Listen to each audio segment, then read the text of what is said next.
भगवान से चालाकी रोचक कहानी। दोस्तों, आज की कहानी पढ़कर आपका दूसरों लोगों की तरफ नज़रिया बदलने वाला है। अगर आप में थोड़ा सा भी अहंकार है तो वह कम होने वाला है। इसलिए इस कहानी को एक बार पूरी ज़रूर पढ़िएगा और उन्हें भी पढ़ाइएगा जिन्हें आपके हिसाब से लगता हो कि यह कहानी पढ़कर कुछ फ़ायदा हो सकता है। तो चलिए शुरू करते हैं कहानी। यह कहानी एक बहुत ही चालाक और बुद्धिशाली आदमी की है। यह चालाक आदमी हमेशा अपना फ़ायदा निकालने के लिए अपनी चालाकी का, अपनी बुद्धि का गलत इस्तेमाल करता था। एक बार इसे पता चला कि किसी एक पहाड़ी की चोटी पर पहुंचकर भगवान से सीधे बात की जा सकती है और उनसे कोई एक अपनी इच्छा पूरी करवाई जा सकती है। वो आदमी किसी तरह उस पहाड़ी की तलाश करके उसकी चोटी पर चढ़ने में कामयाब हो गया और उस चोटी पर जाकर वह चिल्लाकर भगवान को बुलाने लगा। भगवान ने उससे वहाँ आने का कारण पूछा तो पहले यह आदमी अपनी चालाकी का प्रदर्शन करने लगा। आदमी ने भगवान से कुछ सवाल पूछे। आदमी ने पहला सवाल पूछा, भगवान, आपके लिए लाखों साल कितने बराबर हैं? भगवान ने कहा, मेरे लिए लाखों साल एक सेकंड के बराबर हैं।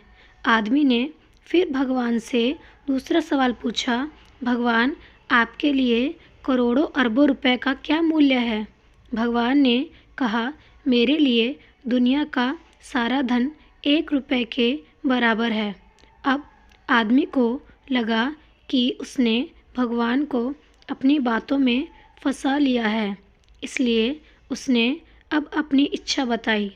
भगवान, मैं आपसे 1 रुपये मांगता हूँ। इतना कहने के बाद आदमी मन ही मन मुस्कुरा रहा था कि अब वह दुनिया का सारा धन पा लेगा। भगवान ने कहा, मैं तुम्हें 1 रुपये देने के लिए तैयार हूँ। इसके लिए तुम्हें बस मेरी एक शर्त माननी होगी। आदमी ने कहा, वह कोई भी शर्त मानने के लिए तैयार है।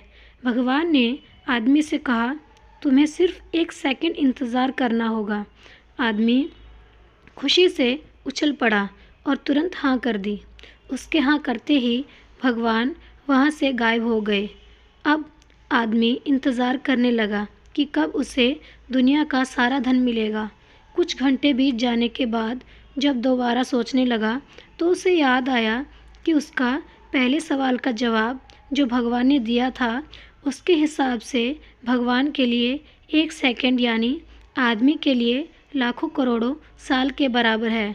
यानी कि भगवान उसे दुनिया की सारी दौलत देंगे, लेकिन लाखों करोड़ों साल इंतज़ार करने के बाद। ये अद्भुत कहानी हमें बड़ा ही गहरा सबक देकर जाती है। यह कहानी हमें सिखाती है कि कभी भी हमें हमारे सामने वाले को कम नहीं समझना चाहिए।